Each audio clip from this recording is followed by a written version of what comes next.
You could turn me on and turn me off with your gaze. You could make me feel oh so much with your ways.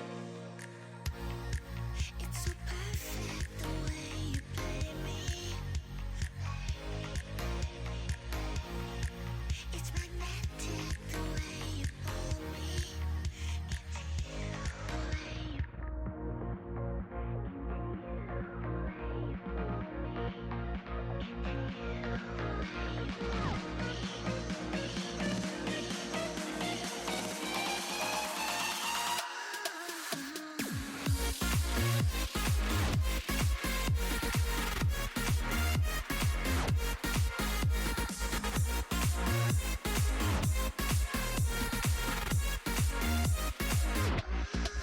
And even with a cold start into a longsword, not really a match. Croco, let's say hello here. Yeah, that is going to be the minion getting in the way of the chains though, and Chovy's just going to be able to walk it out. As now more battling here towards the top side. Third Q is going to connect there onto Dove, but he has the Dominus. Doran has no World Ender available, and he has to just walk underneath his turret. And as expected, both junglers hovering towards bot side, but Croco does have level 6, crucially. Yep, Peanut does not. Croco's going to move on in. Extended Beam doesn't exactly find a lot of joy as Prince already down to 50%. Good exhaust there onto Croco, but he does get the Cyclone off. Peanut's going to be taken down. First blood goes to Kyle, but can they get out is going to be the question. There's the flash. Prowling projectile's good. Not the best recipient of that. As final chapter does come through. Prince is going to skate his way out in the angle. Ruler is going to be moving down back towards that bottom side. No lane swaps for them, but let's have a look at this play one more time. As Croco coming in with that level advantage, and that was basically all that Live Sandbox needed. Yeah, that was really the big difference maker. Due to Prince and Cal not having ultimates available here, it actually gets a little dicey, and even with the knock-up, there is a Sejuani here as well. They definitely can't, but they will. This is Live Sandbox. That is their way. 50% health, no ulti. There is the R button from Peanut, but the decoy is what's going to eat it. Peanut, there's the final chapter. Okay, Croco gonna get snared up. He's taking a lot of damage. There's the flash forward from Doran. We love the aggression as Chovy is gonna pick up that kill. Now, the fight, Prince against Ruler, but it's not fair. Peanut just Ruler untouched in that fight. And even though Croco is able to very nicely tank here as... Oh, all right, well, there's a flash away as Chovy's down extraordinarily low. Closer. Been going thus far. And yeah, we're going to get another look at this fight. And even though Croco isn't too botted initially, you're down a member. And Closer is also slow to the play. Kyle goes in, doesn't have the quickness. I mean, Kyle can't do anything. Well, no, he can. Well, he also shouldn't, again, because they're down. Oh, no, yeah. And this is classic Live Sandbox move. Seen them make these work. This case, not quite happening as Closer. Down a level, but he hits the chains, so able to get an incredible amount of damage as... Oh, that was so close. And Prince, relatively safe now in the back of the pit. Able to get some autos through, but Gen.G are just poking and poking and poking. Okay, Croco's just going to be nailed. Can he be 100-0'd? Absolutely he can. As now Gen.G are just laying into them. A very dead Crocodile now exists. And yeah, Live Sandbox, yeah, you can grab yourself a solo Cloud Drake if you want, as Ruler's going to have to flash. On the Hunt's going to be used as well, as now he's able to turn. There's the flash forward, gets the reapplication, and they kill the Sivir. Emperor's Divide comes down, though. They're not able to quite get the kill, but Doran flashes on top. Now, Duff, can he lock down Peanut? It looks like the answer is yes. That's a possible Zeri moment. It's, oh my god, that was not the skating that you wanted to do. It is dangerous to skate, and I don't think he was wearing his helmet, as Closer is just going to leave via Chovy, who has delivered that kill, and now it's the Aatrox with a cat situation, and it's a dangerous one at that. And Doran doesn't have his ult. I think they're fine.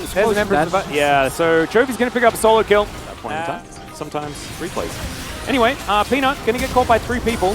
Ruler's going to turn up, though, and he has a cat as well. Oh my goodness, the final chapter is just beautiful. That is a kill, well deserved for Lehens. Croco's also really dead, and they are circling the drain now. Dove is going to get exhausted, and he 100% would be at this point in the series. Prince going to be taken down as well. Is that just an ace? It is. Looking unsalvageable here. This is exactly what happened to Sandbox in the regular split.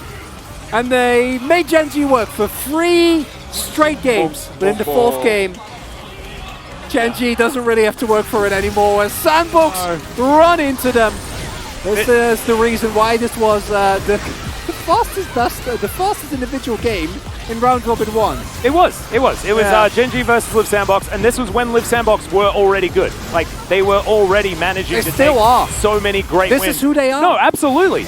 We're not saying this is not about Liv Sandbox not being a team that's they're down 12,000 gold. However, they're going to keep going. Where are the comeback mechanics necessarily, unless it's we can outhand them that one time. Or maybe it's Dove split pushing as Renekton in this top lane. Yes. Although I hazard a guess that it's not necessarily that. I'm not a League of Legends strict scientist. No, it is. But I would say that this is a negative for Liv Sandbox as far as the trade.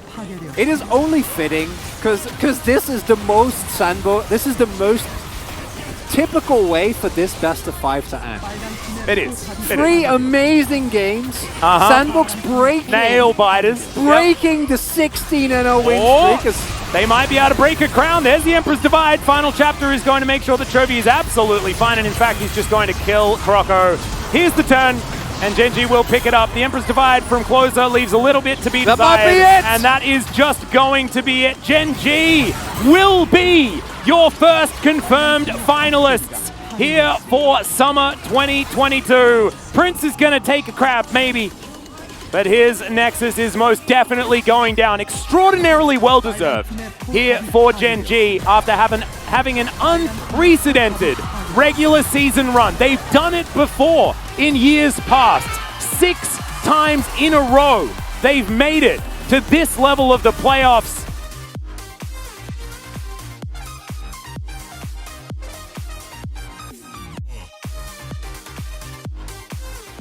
And they are once again this year going back to the final. And Doran just wanting to bow already, whereas everybody else needing to get these hugs out. And with this, Gen.G also qualified for Worlds. Unsurprisingly, the scenarios in which they didn't make it were very, very small. And they've escaped them all. Will make it to Worlds. Had never made it past the first round of playoffs ever before in the history of the organization. This performance this season was unprecedented for this team, and they should have their heads held extremely high walking out of the tournament in this position. 3rd place, LCK Summer 2022, as Liv Sandbox, that's brilliant. And it's next year where you look so. And for Gen.G, looking like the absolute favorite in terms of finals. Scores that have been put up by them this split are literally historic in terms of how dominant they have been. And it would take a colossal effort from whoever makes it, be it T1, be it an upset, a dark horse run from Dumb Kia. I don't know who it's going to be, but good luck. You'll need it. Prince slowly packing everything up, make his way out, but I really hope that this loss doesn't hurt too much, because